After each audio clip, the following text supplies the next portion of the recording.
ఈశాన్య రాష్ట్రాల్లో వర్షాలు బీభత్సం సృష్టిస్తున్నాయి. సిక్కింలో కుండపోత వానలతో పెద్ద ఎత్తు కొండ చర్యలు విరిగిపడుతున్నాయి. చటైన్ అనే ప్రాంతంలో మిలిటరీ క్యాంపుపై కొండ చర్యలు విరిగిపడ్డాయి. ఈ ఘటనలో 3 జవాన్లు మరణించారు. మరో 6 గల్లంతయ్యారని తెలిపారు రక్షణ శాఖ అధికారులు. మరణించిన 3 భద్రతా సిబ్బంది మృతదేహాలను గుర్తించినట్లు తెలిపారు. గల్లంతైన వారిని కాపాడేందుకు సహాయక చర్యలు కొనసాగుతున్నాయని చెప్పారు. ఆదివారం రాత్రి ఒక్కసారిగా భారీ వర్షం కురవడంతో ప్రమాదం జరిగిందన్నారు అధికారులు.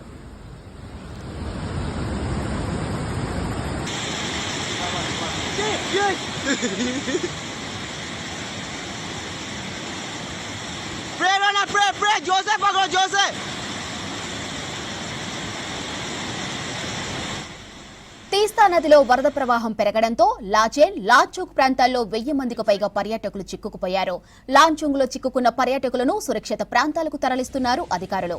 అలాగే రిలీఫ్ క్యాంపుల్లోని ప్రజలకు ఆహారం సహా వైద్య సదుపాయాలు కల్పిస్తున్నారు. ప్రజలు అప్రమత్తంగా ఉండాలని, వీలైనంత వరకు ప్రయాణాలు వాయిదా వేసుకోవాలని సూచించారు అధికారులు.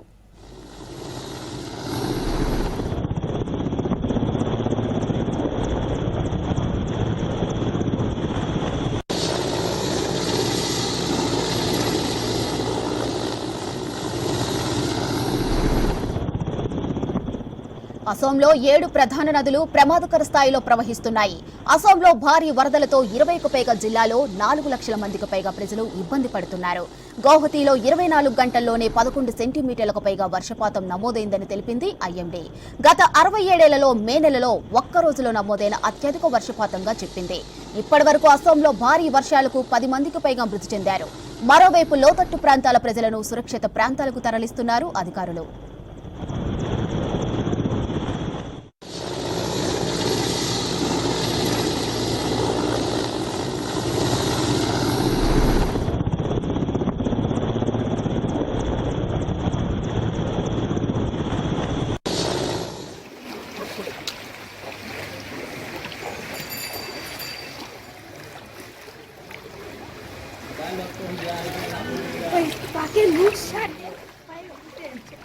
మణిపూర్లో భారీ వర్షాలతో ఇంఫాల్ పూర్తిగా వరద నీటిలో చిక్కుకుపోయింది.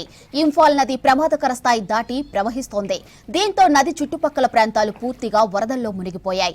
మణిపూర్లో అస్సాం రైఫిల్స్, ఇండియన్ ఆర్మీ సహాయక చర్యలు కొనసాగిస్తోంది. లోతట్టు ప్రాంతాల ప్రజలను సురక్షిత ప్రాంతాలకు తరలిస్తున్నారు అధికారులు. ఇక త్రిపురలోనూ కుండపోతుగా వానలు పడుతున్నాయి. అగర్తలాలో ఎడతెరగని వర్షంతో ఓ వ్యక్తి మ్యాన్ హోల్లో పడి మరణించాడు. కేవలం 3 గంటల వ్యవధిలోని 20 సెంటీమీటర్ల వర్షపాతం నమోదైనట్లు తెలిపింది ఐఎండీ.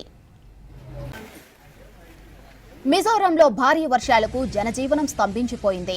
ఐజ్వాల్లో భారీ వానలకు స్కూళ్లు, కాలేజీలు మూసివేసింది ప్రభుత్వం. ఐజ్వాల్ జిల్లా అంతటా కొండ చర్యలు విరిగిపట్టడంతో రోడ్లన్నీ బురద నీటితో నిండిపోయాయి. దీంతో వరద సహాయక చర్యలపై అధికారులను అప్రమత్తం చేసింది ప్రభుత్వం. అన్ని జిల్లాలకు తక్షణ సాయంగా నిధులు కేటాయించింది.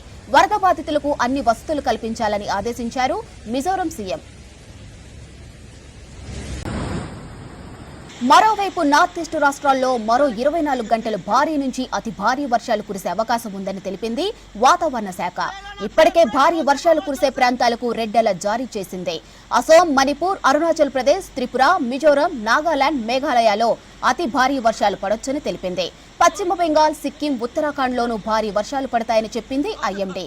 జమ్మూ కాశ్మీర్, హిమాచల్ ప్రదేశ్, పంజాబ్, హర్యానా, యూపీలో ఉరుములు, మెరుపులతో కూడిన వర్షాలు కురిసే అవకాశం ఉందని చెప్పింది IMD.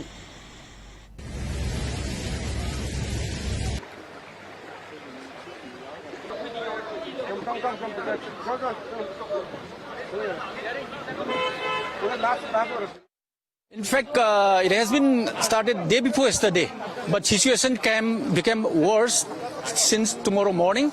And yesterday morning, and today it's increasing. The level is increasing now. Yesterday it was only knee high, but today it's almost at the level of our abdomen. So far, no casualty has been reported. We have been able to save all the concerned. Authorities have been able to save lives of precious lives so far.